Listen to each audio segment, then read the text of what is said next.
our chance to show off our innate acting ability on the red carpet here at Southwest. So if we look at, one of the things I would suggest is that if you have any questions, you hold them to the end, and then we will answer them. Looking at our slide number 5. Our slide number 5 is about the principles of parliamentary law and rules. The principle of laws and rules for parliamentary procedure focuses on the honor and the will of the majority to be recognized. It's the majority rule. Our second is that we must not underestimate or overlook the minority's voice. The third is that we must protect the rights of our absentee members. If we have members that are financial, they are not at the meeting, we have laws and rules that will protect them. If we want to function in our organization in a very succinct and non-chaotic way, we are going to have to respect and the courtesy and be courteous to all of our members. And then finally, we're going to consider one topic at a time. Slide number 6, and that, slide number 6. Slide number 6 states that we have the purpose. So if we look at the principles, then our slide number 6 then will deal with the purpose. The purpose of our rules and laws, again, it's intertwined.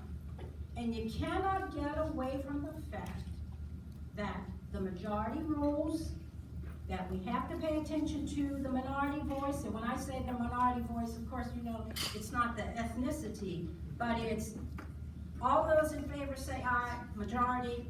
All those that say no, no, that's the minority. They are as important to the functioning of our organization as the majority. And the other part of our purpose we're looking at, again, it's intertwined. You pay attention to those that are active in your organization but are absent at a particular meeting. Slide number 7. Slide number 7 deals with the laws and rules of our organization. The laws and rules of our organization in the hierarchy of our organization. If you are in an incorporated organization, you are going to have your articles of incorporation.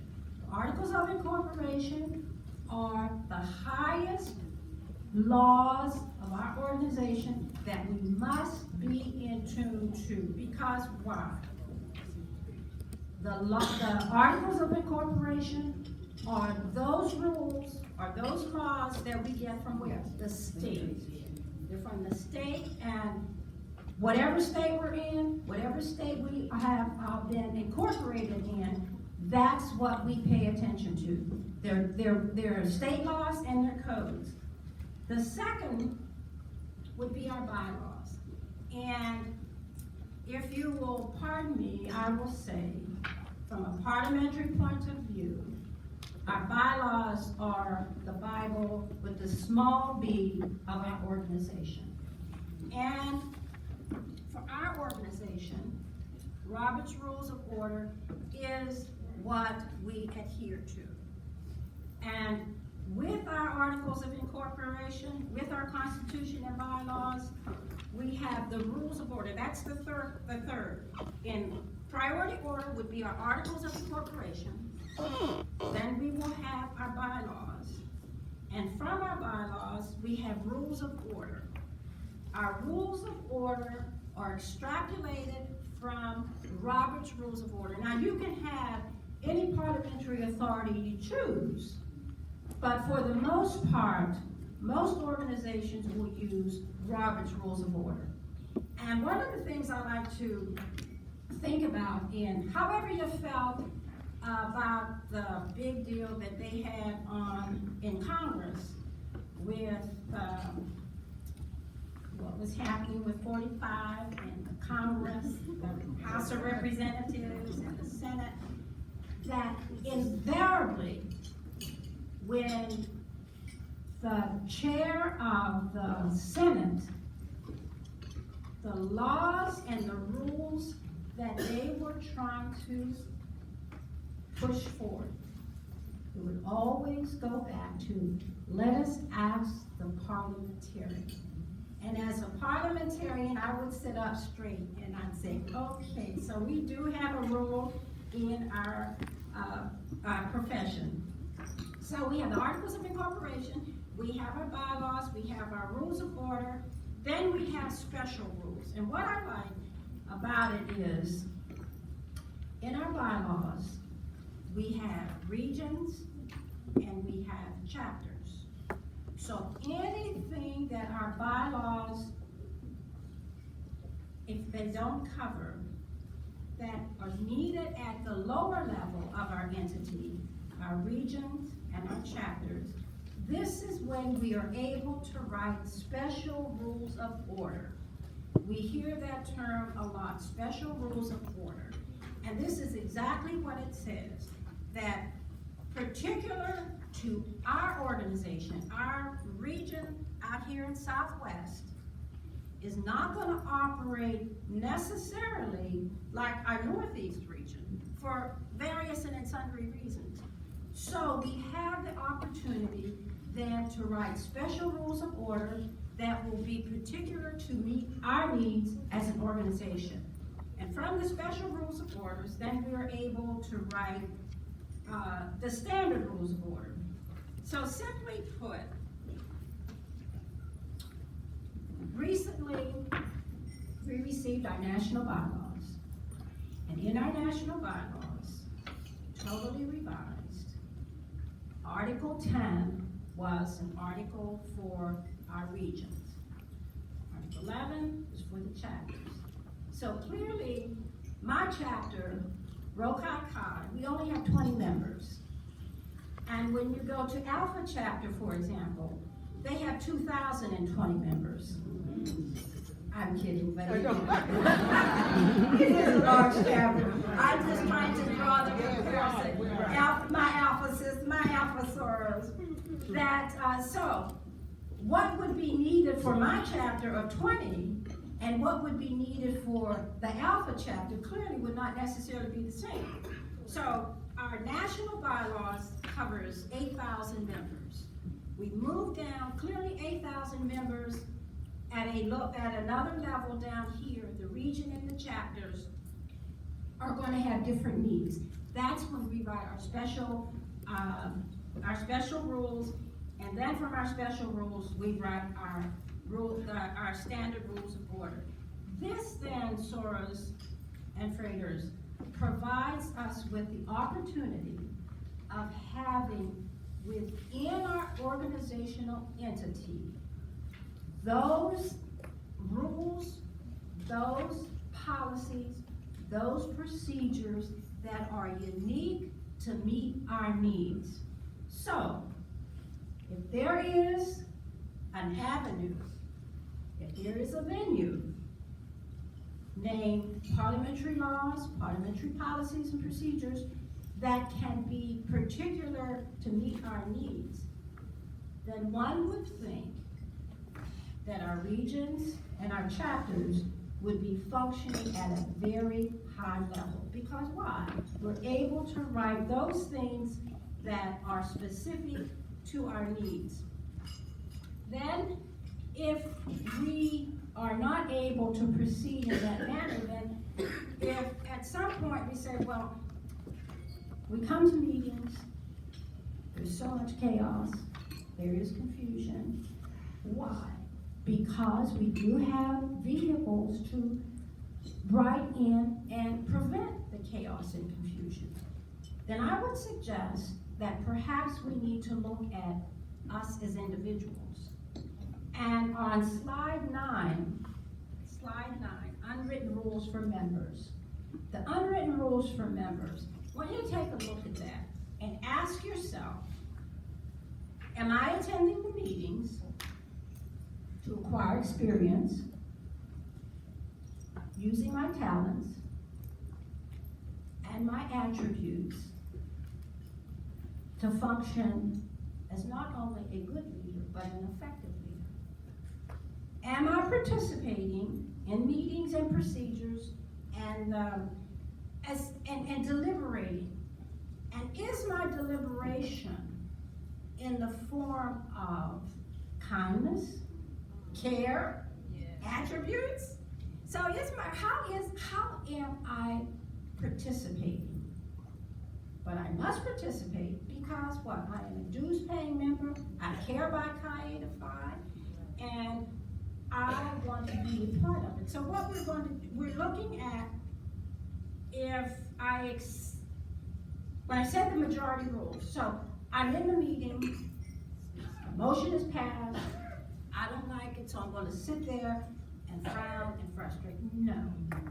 As a bona fide member, SWRA, frater, that wants to be for the good of the organization, what are you going to do? You are going to accept the role and the rule of the majority, because what? The majority rules.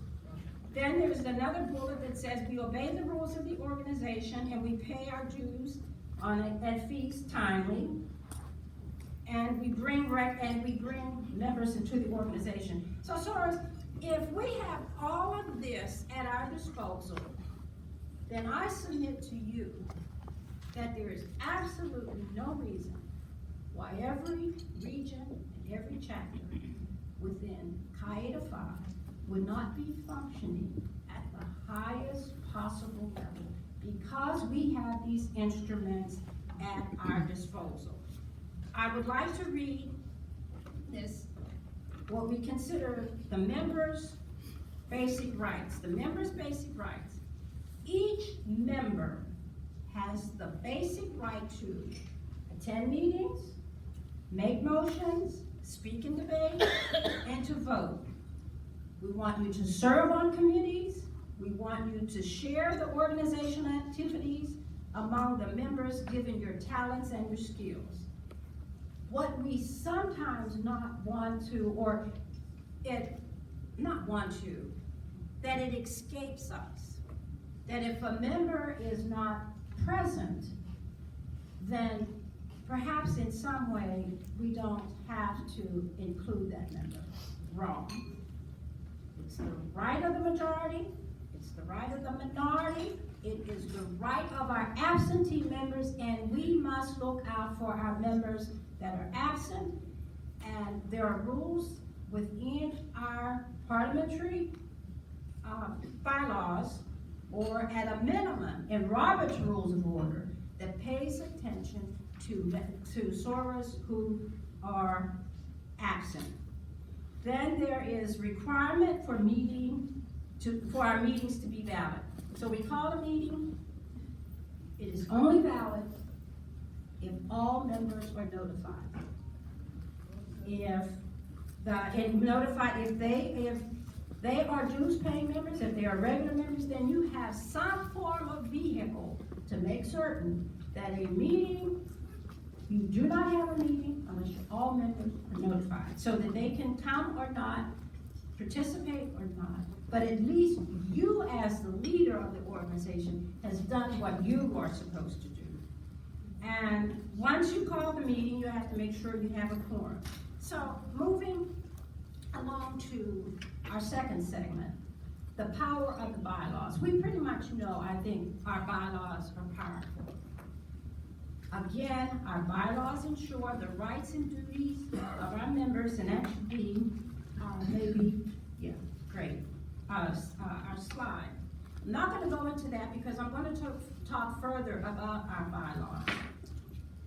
But basically, our bylaws are to ensure the rights and duties of members. And I know pretty much I'm talking to the choir, but I think there are members here that are here for the first time, and I do know that my roommate, she's new to CHI, and she was sharing with me how much she loves CHI. This is her second time attending a regional, and she's very excited, but she really doesn't know what to do. So part of this, like I said, I'm going to be talking to the choir, but I'm also talking to SWROs who are new and who are interested in moving up our ladder of succession to become outstanding leaders in our organization. So, we have the slide 11, the 7 rules of writing our bylaws. Again, most of us here have written bylaws, but for those that haven't, when someone asks you to be a part of the bylaws committee, one of the things you want to think about is, how well do I know my organization? Because you don't want to come in if you don't know much, because one of the things that happens when you are not in step and not in tune to your organization, you have a tendency to include everything in the bylaws, including the kitchen sink. Wrong. Because what that does, that number 2 says, should be, do not include everything. Keep it as brief as possible. And when you keep it brief, you then eliminate the possibility of contradicting yourself from one article to the next article. And anything you don't have into it, what? You have the vehicle to use your special rules of order or your standing rules. Arrange the contents of the articles and sections and have realistic expectations. There's a couple more there, but I'm going to move right along. Structuring our bylaws. When we structure our bylaws, we have the organization's purpose and objectives. And because I have a really neat slide, what I want to do is at the end, as I said initially, I have some scripts that I want us to go through, and I want us to have time to do those. So in structuring our bylaws, you see it there, and I want to then move to slide 13, content of our bylaws. We know that our bylaws are written in articles and sections. And when we write an article, we always use Roman numeral.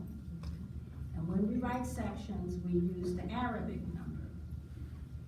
And forever in a day, don't ever forget, when you write your bylaws, irrespective of how many articles you have, there are 2 that you must have. And that is your parliamentary authority. Again, our parliamentary authority is Robert's Rules of Order. And if you don't have a parliamentary authority, then what it means is you have to write what the policies are. And why reinvent the wheel? You use Robert's Rules of Order. Now, our wonderful bylaws, the Chi Eta Phi sorority bylaws. We got them probably the end of last year or the first of this, whatever. In our bylaws, we have 16 articles. And you can have as many articles as you need. But again, the more articles you have, the larger your organization must be, or should be. And when you have a whole lot of articles, then you're going to put in unnecessary things. Our bylaws, where we have 16 articles, it's necessary because we have 8,000 members. That each article represents a policy or some kind of rule that is necessary to have our organization function at the highest level possible. However, there are articles that I like to look at, and if it's up there, it would be, slide 14 and 15. That says 9 articles. You see one that says, okay. We can write, depending upon the size of your organization, like I said, ours is 16 articles. There's a possibility that you can write bylaws utilizing 9 articles. And they function very well. But again, it depends upon the size of your organization. And in those 9 articles, I like what we have as, and I can't see that, are we saying the logical that speaks to slide? You should write. I'm sorry. Are we saying that articles, slide 16, or starting with, slide 16. If we have slide 16 up there, slide 16 says 9 fundamental bylaws and articles. I love it. I love it, I love it. As a parliamentarian, I love it. And again, it depends upon the size of your organization. Yesterday, we were talking about acronyms. I love acronyms. I want you to take a piece of paper, and if you would, please, I want you to write N, space O, space M, N, O, M as in O, M, so it's M-O-M. Then M-O-M, then the next would be E, then C, and P and A. No mama see pa. No mama see pa.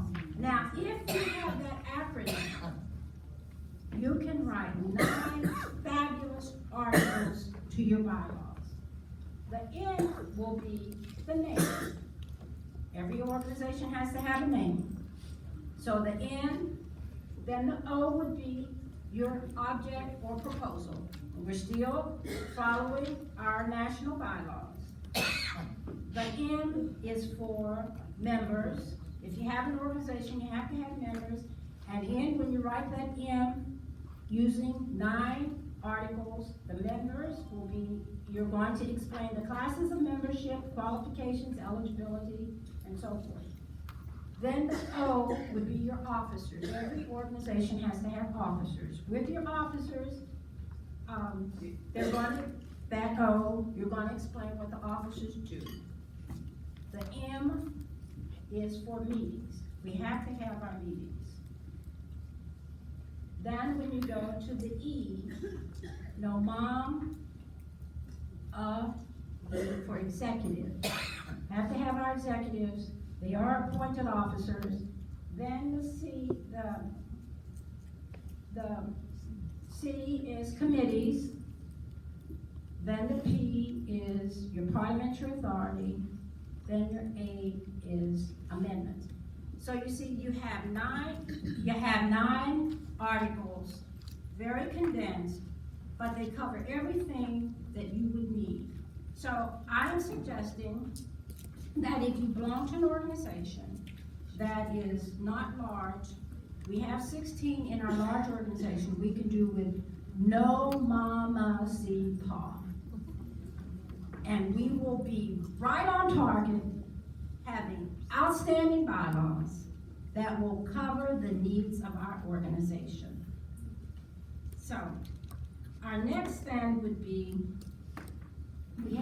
we got our bylaws, and then our chair of our bylaws committee sent out the template for amending our bylaws. Like I said, the 2 things you have to have, among other things, you have to have your parliamentary authority and you have to have amendments. Because we need to be told how frequently we're going to amend our bylaws. So the template that you received, very well done. But again, as parliamentary folks, parliamentarians, we always have another way of doing things. And we love to offer it to you, not as to usurp what it is you are required to do, but to give you another way of looking at it. So, when we amend our bylaws, if you look at the template, there are several blocks. As a parliamentarian, I suggest that from a parliamentarian point of view, there are 3 columns that are necessary when you amend your bylaws. Number 1, you start with your current bylaw. That's a column. The next one would be the proposed, what do you propose to amend, and what it looks like. Again, this is not taking away from what it is that you are required from the template that our bylaws people send out. But if you look at it this way, then for certain, you are going to meet the requirement of the template that was sent out. Because what are we doing? We're looking at our current bylaws, then we're looking at the need of, do they need amending? Does this article need to be amended? Does this section need to be amended? And if it needs to be amended, how are we going to amend it? Glad to ask. There are 4 ways that you amend, irrespective of using the template or not. And you have to use it because Madam Supreme is sitting there and she is saying, okay now. So, amending our bylaws. You're going to amend our bylaws if necessary. Current, if that next article or section needs amendment, you're going to amend how? You're going to amend by either inserting, I'm going to buy a Bentley car. We're just going to do it up right here. So our article says that we're going to buy a Bentley car. And then someone says, well, I want to amend that. I want to amend by inserting. I want to buy a red Bentley car. Or then that's the one you're inserting. The second is by adding. I want to buy a red Bentley car to drive around town. You're adding that. So you're inserting and you're adding. The second way or the third way that you amend the bylaws is by striking out. I want to strike out red I want to strike out red. The third would be strike out and insert. I want to strike out red and insert blue. And then the last form is substitution. So what have I said? We have a template. And this template is telling us how we're going to amend our bylaws. And from a parliamentary point of view, we are going to amend our bylaws, if necessary, by inserting, by adding, by striking out and inserting, or by substituting. So no matter how many blocks you have on that form, those are the items that you must think about in terms of amending the bylaws. That's the process. That's the process. Now, a couple of them will say, what's the rationale for doing this, or sign your name, or where it's coming from. That's all well and good. But if you want it done properly, and when you're doing it at the chapter level and you're moving it up the line, and when you have the chair of the bylaws committee with the whole committee, there's absolutely no mistake in what it is that they think that you're doing, because you have followed Robert's Rules of Order, our parliamentary authority, in amending our bylaws. Now, moving on to the types of motions. We have, and that would be, I think, slide 16, types of motions, good. we have our main motion, and the main motion is what brings business before the body. Those of you that are chairing the meetings, and your intent is to make certain that the majority rules, that you're hearing the voice of the minority, that you're also looking and hearing and taking in any absentees, and you want to make certain that you're dealing with one germane subject at a time. When the SWRC gets up or the frater gets up and starts talking about, I think it would be good if we had a Christmas party. I had a Christmas party, and on he or she goes. You must then say, member, is there a motion in what you are dealing? What you are saying? You do not let them continue to go on and on and on, because why? Then your meeting turns into chaos, confusion, and when the members say, I am not going back, because all they get up and do is talk.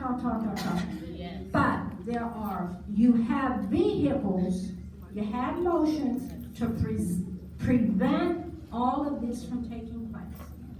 Okay, that's, when you ask, is there a motion to your monologue?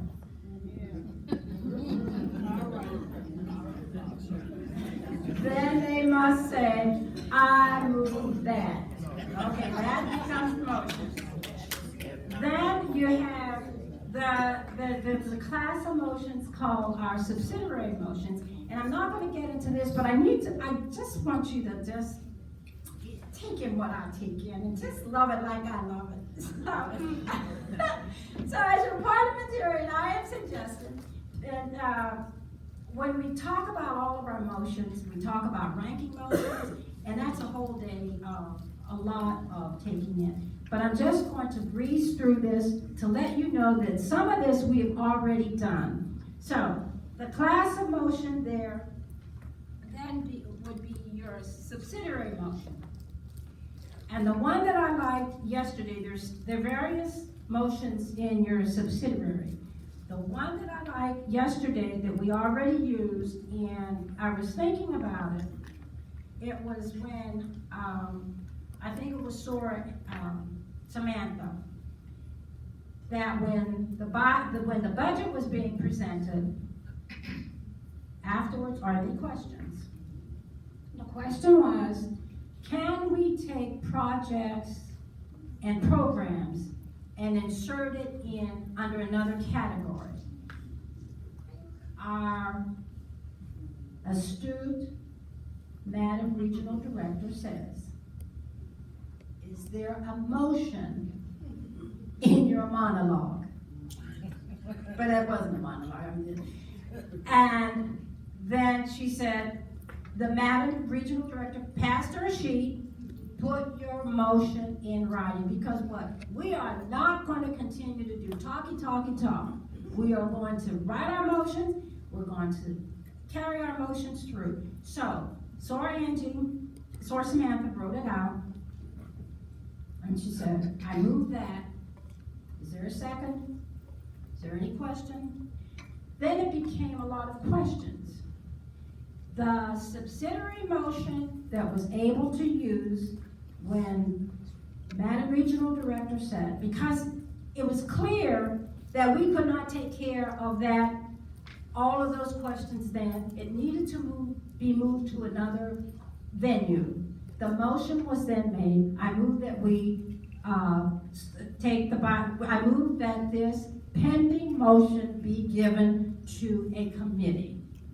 That took it off the floor, that took it off out of the dialogue. We were able then to move on to the next item on the agenda. But in that committee, they are going to work and massage and get to the point of what it was that SWRC Samantha was suggesting. There are rules, there are motions to handle all of the dialogue, that comes on the floor. So that is an example of subsidiary. Then we have the next class motions would be the privilege motions. Another example of one of the privilege motions, and I'm going to go through these a little more in detail, but I just want to give examples right here. Perfect example that one of the privilege motions is that we rise to a question of privilege. While sitting in that room, slowly, the temperature became down to an Arctic type. And we said, okay, where's Sora Joy?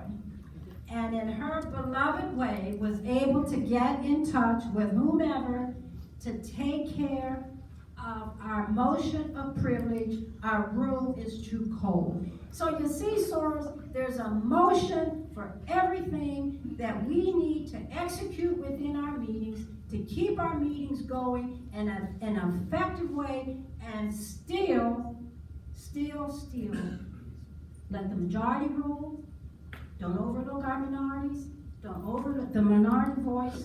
Don't overlook our absentee. So then the next would be our incidental.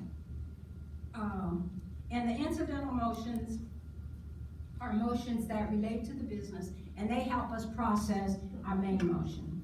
Then another type of the motion would be our bring back motions. And they're motions that already have been made, and at the next meeting you realize you should not have made that motion. So then you have an opportunity to either rescind or amend that particular motion. Now, moving on, making and handling of motions. It was done very well in our meeting yesterday, wasn't it? That the making of a motion, I don't remember any sorrow or prayer that when you made a motion, the first thing you have to do is get recognition. And consistently, the maker of the motion asks for recognition from the chair. Then, once you get it, you make your motion and it's seconded. Then another member seconds it, and we know that the following through of the motion. Sora Judy did a wonderful job that I picked up on. She asked for recognition to speak. The Madam Regional Director gave her recognition to speak. But what she asked recognition to speak was, is it, Madam Regional Director, may I ask a question of Sora so-and-so?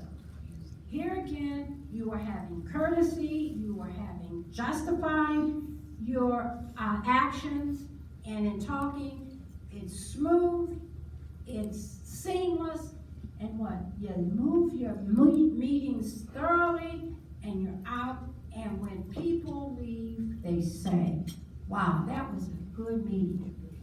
We didn't get tired, and not necessarily yesterday, I'm talking about our regular monthly meetings that we have in our chapters. That we didn't get bogged down in a whole lot of minutia. We didn't have people just talking and talking, but we were able to move it right along. And then in debate, you have to be careful when you ask the question, is there any debate? And you follow through. You start off with your rules of conduct. And your rules of conduct, they say that you can speak twice for 10 minutes, providing somebody has not already spoken. So, you can, in your rules of conduct, make that to be any way you want it. And that then helps you to move it right along.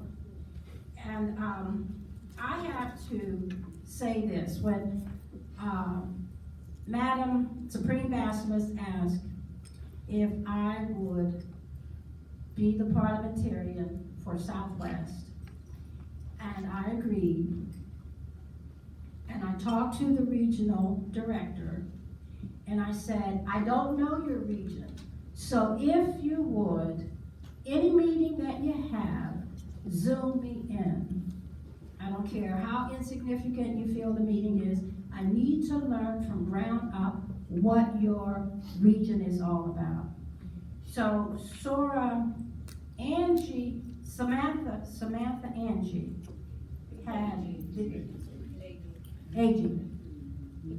had, of course, you saw her in action throughout this whole thing. So they were beginning the planning. So this was like in October, November.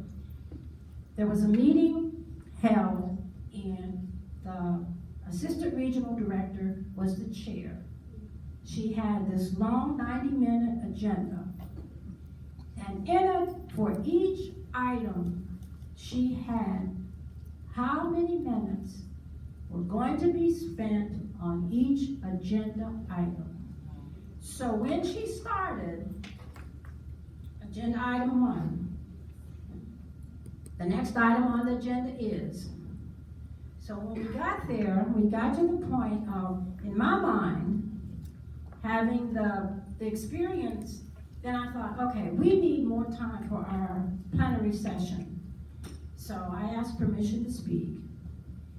And when the time had been exhausted, she very clearly, as the astute chair of the meeting said, the time for this agenda item is exhausted. We will move to the next item on the agenda. Now it's 12 o'clock a.m. and I'm in Maryland. She's in Korea. But I had to clap because as a parliamentarian, I was so excited that she had this agenda, that she was sticking to it. She didn't care who it was. Sorry, friends, that's what we have to do. We have to be polite, but we have an agenda, and we stick to that agenda no matter who it is. No matter who it is. The other one, we're looking at voice vote. And I have that in there. Voice vote is nothing more than a main motion. And when we were going through and looking at the bylaws, one of the things I picked up, and I said to Madam Regional Director, we must insert where if we only have one candidate for a meeting, one candidate for an office, then we can do by acclamation, or we can do by voice vote. She politely said, the chair will do the voice vote. So she said, what is the voice vote? And I said it, and I said, okay, well, let's put it in here. So one of the things that I have is voice vote. A voice vote is, and you will see it in the bylaws when we review, that the chair will determine the voice vote. And it's nothing more than your main motion. 5 motions that everyone should know. And I think that should be about slide 24. Thank you. Thank you. That call for orders of the day. So you approve your agenda, and you approve your agenda because these are the items you want to cover. So you ask at the beginning, are there any additions or amendments that we want to make to agenda? If you say no, then that's it. So what you will get, some chairs will let the monologue just go on and out here. The motion is that the other SWRC is going to say, I call for the orders of the day. And when you call for the orders of the day, there's no question, there's no second. You can say it without, you don't have to ask permission to speak. You say, I call for the orders of the day, and immediately the chair has to go back to the orders of the day, going back to that agenda that was approved. The second is when we request for information. We pretty much know what that is. That's a rule, that motion. You don't have to ask permission to be recognized. It is merely, Madam Chair, I call a request for additional information. The next is parliamentary inquiry, and that's just what it is. You're asking information. Point of order. So these are the 5 that you can speak and you don't have to ask information on. And then the previous question. Now, ranking motions. There are 12 ranking motions. And what does that mean? That means that there are motions that one motion can outrank the other. And when we look at it, we're building on, you have the main motion, that's the lowest. And you go motion, motion, motion. And sometimes when you're in conventions, you will hear it said that motion is out of order. And chances are it's out of order because it's out of sequence. So what I'm going to do is, we have up there, again, acronyms, and I love them. For our main motions, we're starting at the bottom. Our subsidiary motions are postpone. The main motion is the lowest. Postpone indefinitely. That was, when you want to kill a motion, you postpone indefinitely. I move that. It's gone. The next motion, the next one is to postpone or to amend. We pretty much know what we're talking about when we say we want to amend. Refer to the committee. That is the next highest. We're going from the lowest up. The next is move to committee. We saw that example yesterday when we moved that motion about the budget to the finance committee. The next is postpone to a certain time. Postpone to a certain time. That's pretty much what we know that is. That you have a motion and you don't want to deal with it right now, so you postpone it to our next meeting. Or you postpone it to 2 o'clock this afternoon. Perfect example that I like to give is, I want to buy an IBM computer. Raise your hand. Madam Chair, I'd like to postpone that pending motion until 2 o'clock this afternoon when we hear the treasurer's report. When we hear the treasurer's report, we will know if we have the money in, and then we can follow through with the motion. The next is to extend limits of debate. And that pretty much is when you do your rules of conduct, and you only have 2 minutes to speak. And when somebody goes over that 2 minutes, and Samantha pretty much said, you have exhausted the time, you have extended the limit of debate. The next item on the agenda is previous question. Previous question, you're tired of debate, so you call the previous question. And previous question must be seconded, and it takes a 2/3 vote. And what I want to emphasize here is that most of the motions you can carry through with a majority vote. But when you have a motion that stops me from talking, i.e.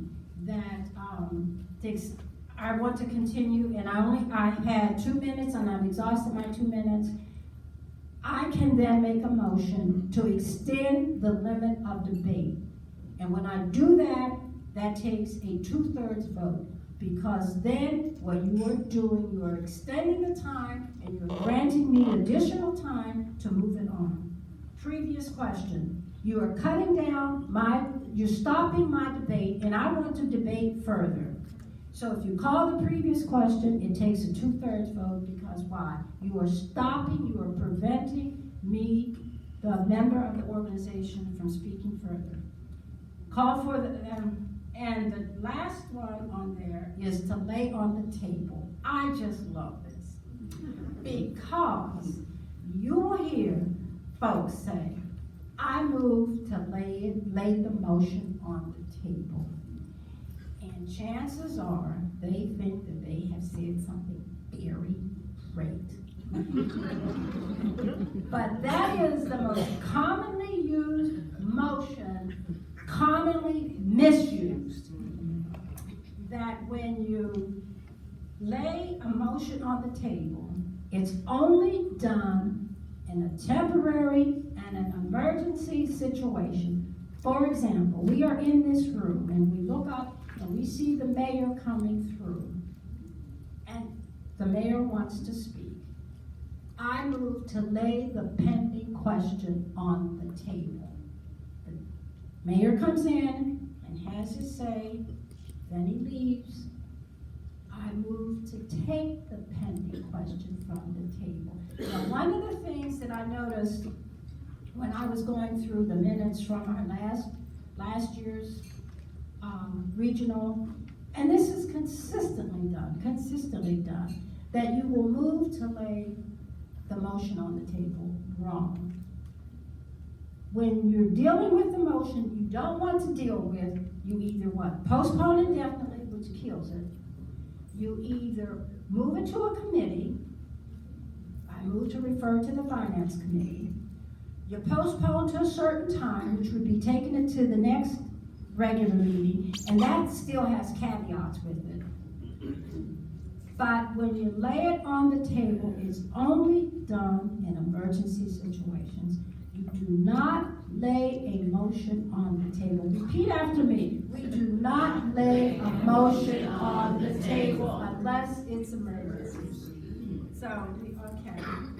So we're done with our amendments. Now, our motion forms. As Angie said, that tomorrow we're going to be dealing with our bylaws. And one of the things I want to make certain, our rules of conduct are going to be read. And it tells you exactly what you must do. You are not going to get up to the microphone and have a monologue. You're going to get up. When you get up, you're going to have your motion form. And as Madam Regional Director said, there are going to be a lot of motion forms there. You must write out your motion before you get up to the mic to be recognized to speak. And when you do that, we can have a smooth flow of process. We're going to have the tellers that are going to be sticklers for time, and whatever that says, that when we read the conduct rules, whatever it says, however many minutes we're going to spend on an article or a section, Madam Regional Director already has her timekeepers appointed. We're not going to get caught up, because why? We are a functioning professional organization, and we are not going to be caught up in mundane things, because what? Roberts has told us, Roberts has given us all of the tools that we need to execute our meetings in a fabulous and timely manner. So, now I have demonstration scripts. At this point, before we go into them, are there any questions on anything that I've said? I've rushed through some because I wanted us to really act out. Lay on the table. I want us to really act out. Postpone indefinitely. I want us to act out the amendments. So are there any questions? If not, I want you to look to your right and your left. You're going to come, you're going to bring your partner with you, and one is going to be the chair, one is going to be the parliamentarian, and I have several skits. We do have time. Do we have time, Sophie? Okay. Now, the first script that I have, and see, all of us, because of who we are, do not mind standing up and talking. Particularly being Chi Phi, sororities, and fratres. And we belong to an organization that is second to none. So at this point, I have, the script is handling a simple motion. I need member A, I need a chair, and I need member B.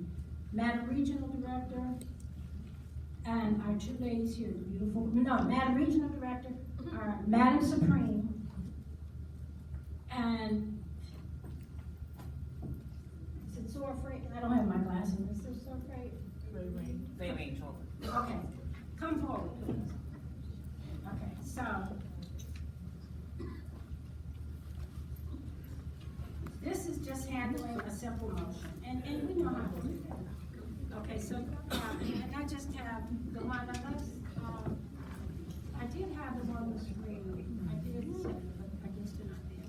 Okay, this is a simple motion, handling of a simple motion, that,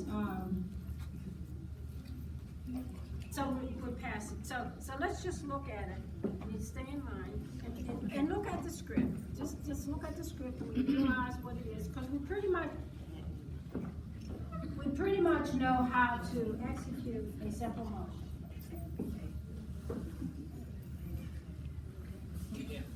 So we need, I think for that, and we need 3 here, but with the next 2, SWRs, we're gonna have you do the motion to amend.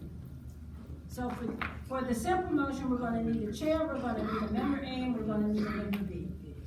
Okay, now, pretend that we are in our meeting tomorrow, and we are doing our bylaws, and it has already been determined how many minutes are gonna be spent on each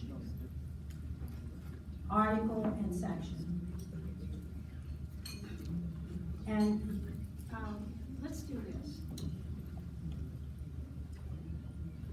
Now, we're gonna do and let's pretend we got green carpet. We're on the green carpet, as opposed to the red carpet. Member A, member A. Madam Chair, This chair recognizes member A. I move that the tennis league establish a division to open juniors and seniors enrolled in city Can high schools. everyone hear? Second. Okay. Let's make sure that we can hear, that everyone can hear what's being said. It's very simple. You want to start over? Yeah, start over. To make sure. Madam Chair, The chair recognizes member A. I move that the tennis league establish a division open to open juniors and seniors enrolled in city high schools. Second. It is moved and seconded that the tennis league establish a division open to juniors and seniors enrolled in city high schools. Is there any debate or discussion? Madam Chair, The chair recognizes member A. we need to bring young people into tennis to keep the sport alive. Madam Chair, The chair recognizes member B. most of our members are adults. High school students should establish their own league. Is there any further debate? The question is on the adoption of the motion that the tennis league establish a division open to juniors and seniors enrolled in city high schools.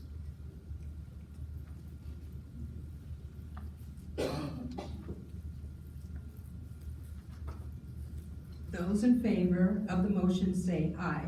Aye. Those opposed say no. No.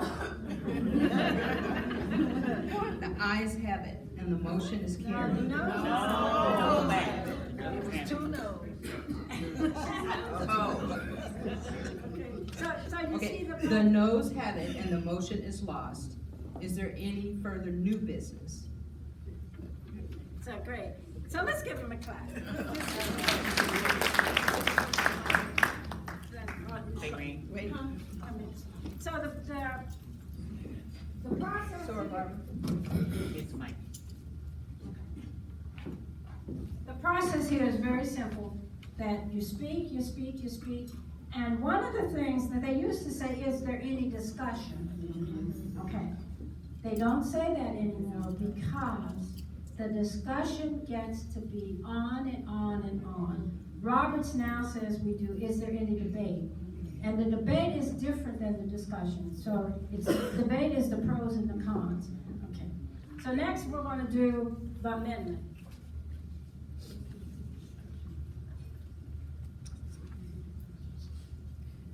Is there any new business?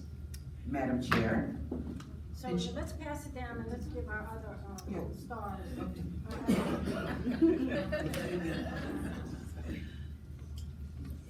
Okay, you all can take a seat and then we're gonna call up. Oh.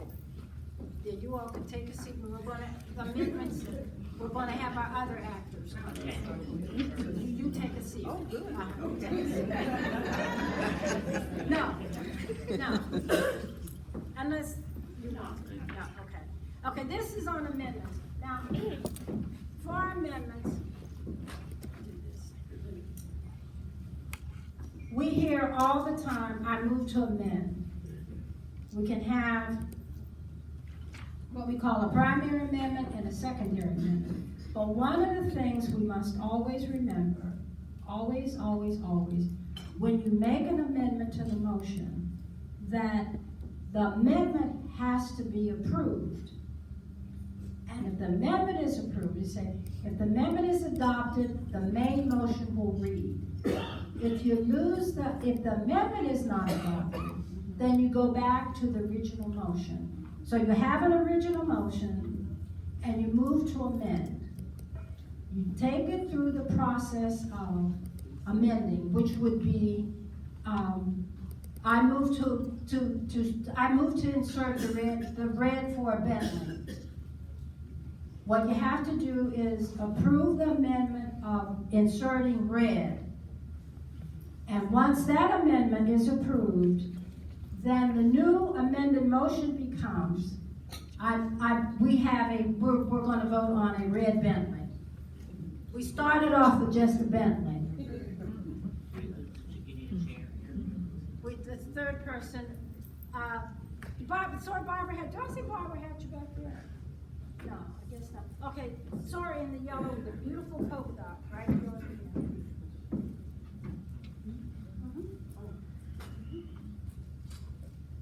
This is our chance, because we don't get often the chance to be on stage, or at least I don't. Sora Constance. Chair. Okay, so give your name and tell us who you are. Sora Constance is the chair. Yes, Sora, I'm member A. I'm member B. give your name. So Oh, I am Favorite J. Tolbert, and I'll be member A. I'm Priscilla G. Murphy, and I'll be member B. Is there any new business? Madam Chair, The chair recognizes member A. I move that we have a cactus breakfast tomorrow morning at 6:30 a.m. Second. It is moved and seconded that we have a cactus breakfast tomorrow morning at 6:30 a.m. Are you ready for the question? Yes. The chair recognizes member M. I move to amend by striking 6:30 a.m. and inserting 7:30. 7:30. Second. It is moved and seconded to amend by striking 6:30 and inserting 7:30 a.m. If the amendment is adopted, the motion will be that we will have a cactus breakfast tomorrow at 7:30 a.m. The question is on the adoption of the motion to strike 6:30 and inserting 7:30 a.m. Are you ready for the question? Yes. Those in favor say aye. Aye. Those opposed say no. No. The ayes have it, and the amendment is adopted. The question is on the adoption of the motion as amended to have a cactus breakfast tomorrow morning at 7:30 a.m. Are you ready for the question? Yes.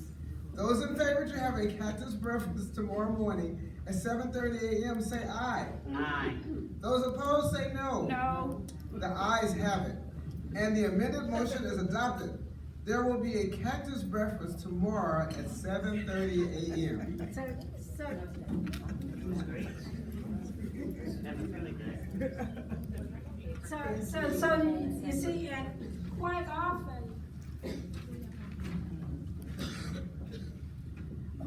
the mistake is made that we stop it at the amendment. At the amendment, we don't carry through, because even if the amendment is approved, I may not want the breakfast at 7:30 in the morning. So the amendment, you start off with the main motion, you have an amendment to the main motion. Once the amendment is approved, then what you have is an amended main motion, and you must vote on that, sorry. Dolly, what's it, Monday, Kai? When do you have to state your name when you second the motion? Good question. You don't. That in fact, some of the organizations still have not caught up with it, but Robert's Rules of Order, because some motions you don't even have to second. And Robert says you don't have to put in your minutes who seconds the motion. But most of the organizations will want to put it. But it's not, the only reason you're seconding the motion, well, it could be for two reasons. One, you agree with it, but two, you don't agree with it, you want it on the floor so you and your posse could vote it down.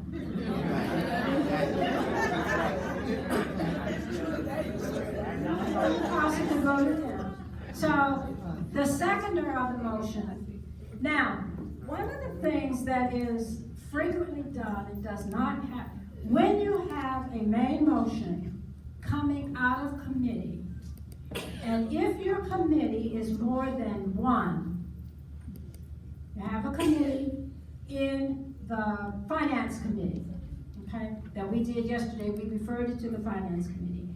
In that committee, if you have more than one, when you make the motion and it comes out of the committee, you do not have to second it. Why? Because it's already been seconded, if you will, because you and members within that committee have dealt with it. But most of the time, we will still, when it comes out of committee, we'll still say, it's just almost like custom that we do it. But to your question, your name is not important as a seconder. That you are saying, for whatever reason, you seconded. Okay. Any other questions? Okay, I want us to deal with this motion of lay on the table. That we have one here that's postponed to a certain time versus lay on the table. And that is really what happens. That what we want to do is postpone a motion to a certain time. If we don't want to kill it altogether, we will postpone it rather than lay it on the committee. So two folks, please come up. Two swords, come on. Where's the Fred? Is our Fred still here? Okay. We need two, come on, two people, two swords, thank you. Okay, we need a chair. We need a member C, an H, a D, a Z. We need about 4 or 5 folks. Thank you. Hold on. Okay. So, and I'm sorry I don't have more scripts, but I couldn't, my bag was overpacked and I had to pay extra to. So, okay, so let me set it up for you. We have postponed to a certain time versus lay on the table. And most of the time, when we say we make a motion to lay it on the table, what we really mean is to postpone it to a certain time. So let's have it. So who starts off first? Chair, give your name, so that we can know who our swords are. Say your name, where you're from. I'm Shirley Pay from UCAT, chapter Los Angeles, California. Yeah, okay, she's our chair. And then when you say it, tell what position, what role you're playing, if it's, yeah. I'm playing the position of chair. Okay, and speak loud, so. Okay, can you hear me? And somebody else. Go ahead. Go ahead. That's Mike. Okay. I haven't heard the motion yet. I'm introducing myself. Okay. Oh, okay. We're gonna introduce ourselves. Sorme Guy Mukai, chapter. No, we're gonna go into, no, we don't want that, we just want, no, because we don't want any confusion, we just want to deal with the motion. But I just want folks to know who you are, so that if an agent is outside the hall, they'll know what to do. So can I have clarification, are you A, B, C, who's who? That's the confusing Okay, part right now. Okay, now let's start. You're the chair. Change the chair. Okay, The motion before you. well, is- so here, let's do it, okay. So here, we have a chair, we need an A. We have a chair, you're A, you're B, you're K, we have a role for K, we have a role for D, and we need one for Z. So is that A, B, chair, K, D, one more for Z. You got it? Okay, so the chair is gonna start off, the chair always starts, you're gonna make a motion, and then takes off from there.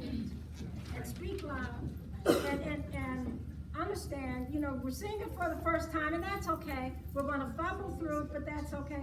The point is to get the gist of what it is we're talking about. Okay, All right, no, Chair. she had, the motion was not finished. Okay, let me set, okay, let me do this. So, K second, okay.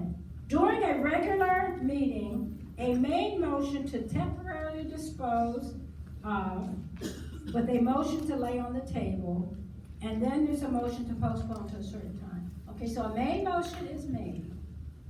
And from that motion, somebody is going to move that we dispose of it by laying it on the table, and then somebody else is going to say, let's postpone it to a certain time. Okay, a main motion, and then it's going to go into the temporarily dispose of it by what? Laying it on the table, and then postpone to a certain time. And that's what we want to do, postpone it to a certain time. So, okay.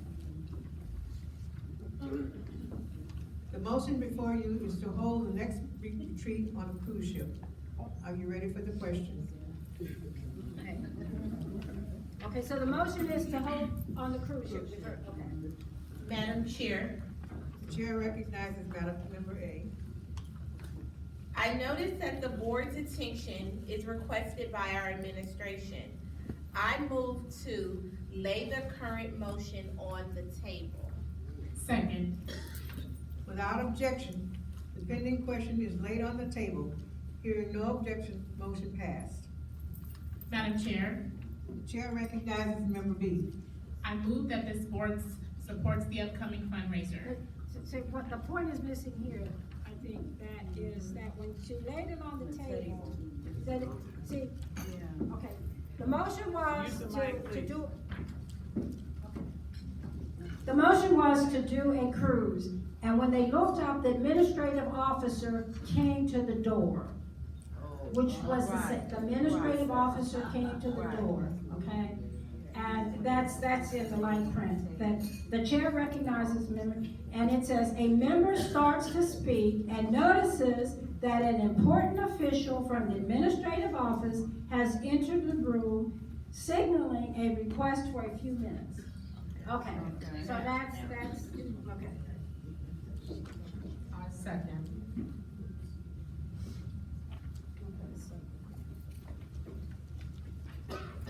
So it doesn't matter, just, yeah, go ahead. Go ahead, yeah, just go ahead. Okay, so go ahead, essence of time, just go ahead. I noticed that the board's attention is requested by our administration.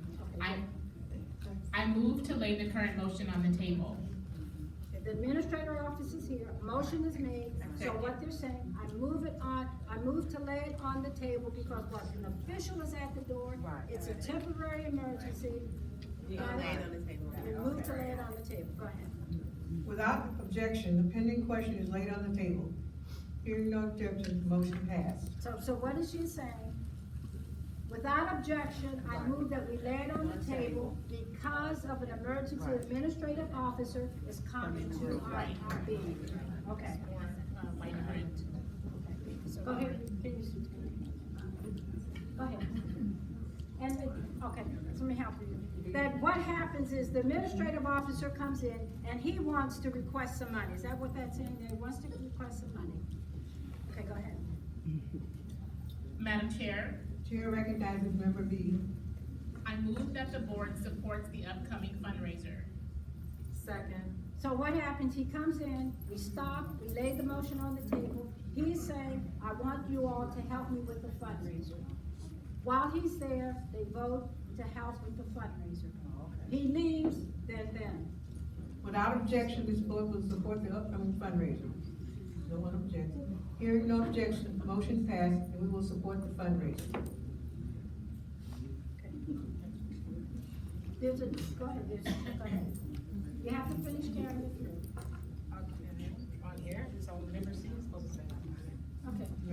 Let's just, it doesn't matter. You I see move me- to take from the table, the motion related to our retreat on a cruise ship. Okay, so you see, the motion, the main motion was to go on a cruise ship, trip on a cruise ship. It got waylaid because the administrative officer comes in, he wants to have money, they voted on what the administrative officer, and now they're back to the pending main motion. Now they're back, the motion was laid on the table, so now the motion has to be to take from the table. There you go, now go ahead. Without objection, the motion related to our retreat on a cruise ship will be taken from the table. No one objects. Motion passed. Madam Chair? The chair recognizes member D. Member D. I moved, Madam Chair, Chair recognizes member D. I move to postpone the pending question until after the break.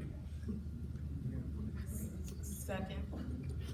Without objection, the pending question to hold the next retreat on a cruise ship will be postponed until after the break. Since there is no objection, the pending question is postponed until after the break. The next item of business is, Okay, thank you. So we have several different things, sometimes, so the key here is that a motion was made. An administrative officer came, the pending motion was laid on the table. The officer said what he needed to say, he wanted money from some of the SWRs. The SWRs then voted giving money. Then another SWR then moved to take the motion that was laid from the table. Then you then finish processing that motion. The pending, so you start off with the main motion, and then it was the administrative officer came, you laid that pending motion on the table. You took care of the emergency, because it was an emergency, he was coming in, interrupting our meeting. He wanted to have money, the SWRs voted to give him money. When he left, the motion was made, I moved to take the pending motion off the table. Okay, go ahead. What happens if you don't, what happens when you don't take that motion off the table? Then it will die on the table. It will die on the table. I saw, go ahead. No, time. Oh, our time is up? Your time. Oh. 5 more minutes. 5 more minutes? Okay, so then, the other, are there any questions? For me, in some of the motions, the print is light and it's, sometimes it works better than others. But the key here is for us to understand that we have various motions. There is probably not a motion in Robert's Rules of Order that will not take care of any kind of a situation we have. That it is up to us to execute our organization as best we can, and we have all the tools that we need to implement our bylaws on a regional, on a chapter level. There are tools there. We have motions. We have, in our motions, there is absolutely no reason why we would let our meetings, our regular meetings, get bogged down and become chaotic and frustrating when you have the tools right at your fingertips. And that was the process that I tried to relay, that we have our bylaws function as what? Our small Bible with a small B. With our small B. It gives us what we want. We have our bylaws, we have our Robert's Rules of Order, and we have what we need. Are there any other questions? And I just have. Mel, I just have one question. So, all those in favor say aye, all those opposed nay. Talk about abstain. and that doesn't, you can abstain if you want to. That'll be nothing. I just wanted to address it. That's equivalent of not going, when you abstain, that's equivalent of not going to the polls to vote. Okay, that's good. But I wanted to make that clear. Yeah, it's abstaining, because in the grand scheme of things, if you're counting ballots, if you're counting numbers, if you're counting votes, you have those that are eligible, that are present and eligible to vote. They vote, the yay, the nay, and the 0 of your abstain. That means you just chose not to vote, and that's your prerogative. Right. It means absolutely nothing. You chose not to go to the polls. Back to laying on the table. Am I correct that the chair cannot say we take this from the table? No, the chair, but basically, the chair does not make motions. However, in the execution of having a meeting that is going to proceed, I did not get into this, but when you have a president that your members have confidence in, a lot of the way that you can execute and move through your meeting is without objection, hearing no objection, the motion carries. You don't have to go through the formal process of those who say aye, those opposed say no. But that comes with when you have a president, a chair that you have absolute confidence in. So basically, the chair does not make motions. One of the key elements of a good chair is to not show partiality.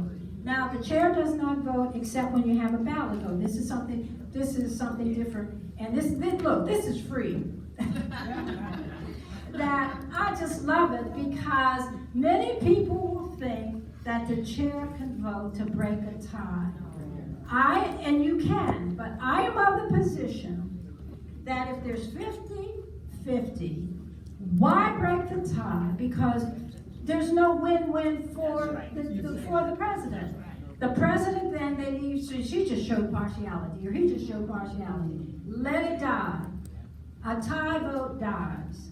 Don't get caught up in the minutia, because one of the things as a chair, as the president, you want to always be perceived as being fair and impartial. So that's a good, the chair does not make, unless she's going to say, in order to process, I move without objection. And in some of SWRC regional director's script, she will have without objection. And that's when you move it right along for the sake of time. I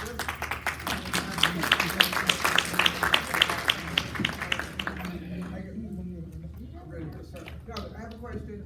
Does the parliamentarian, who is a member of chapter, have a vote? A parliamentarian, when you are asked to be the parliamentarian, then basically what you're saying is that I am giving away my right to vote. You can never say that if I'm a member, I don't vote, but the parliamentarian serves as a consultant to the chair. And the parliamentarian,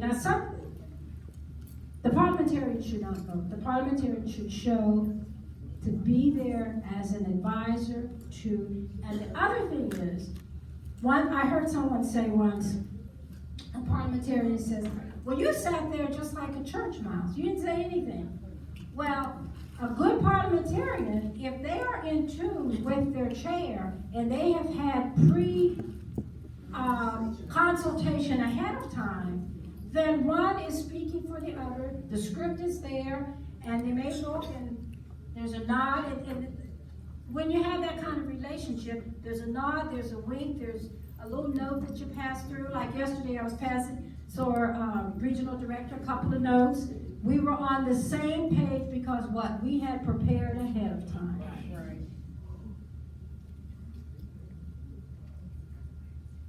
Time, okay. Thank you.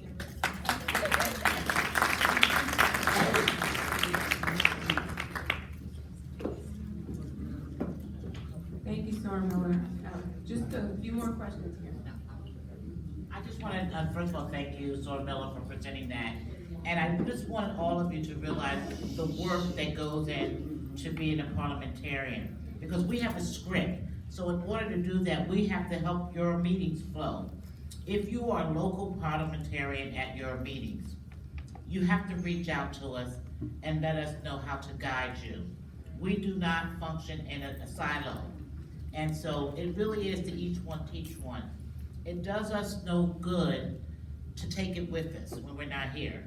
So we like to leave it with you, those of you who are interested. And that's why we thought this so noteworthy because of also Boulay. You can't come to Boulay and not look at your bylaws. You can't come there and coo and cater and do whatever else you do because you haven't read them. So now you put on the spot. Come to your meetings prepared. We send them out 65 days ahead of time. So don't come there tweaking the answers from the whatever. Don't do that. Come prepared, and that's why we're spending our time with you. Thank you. Thank you, Madam Chair. Thank you, Sora Miller. I did appreciate all of the information today. I appreciate all of the interaction, because in order for you to really take this in and understand how it works, you have to do it. I enjoyed your skit, so that helped very much. Okay, did everyone get a chance to sign in? Yes? Okay, that sounds great. Quick question. Does anyone have a bag with the turtle on it, our Chi Nurse bag, that has a Kappa Chi Chi luggage tag on it, also have a turtle luggage tag on it,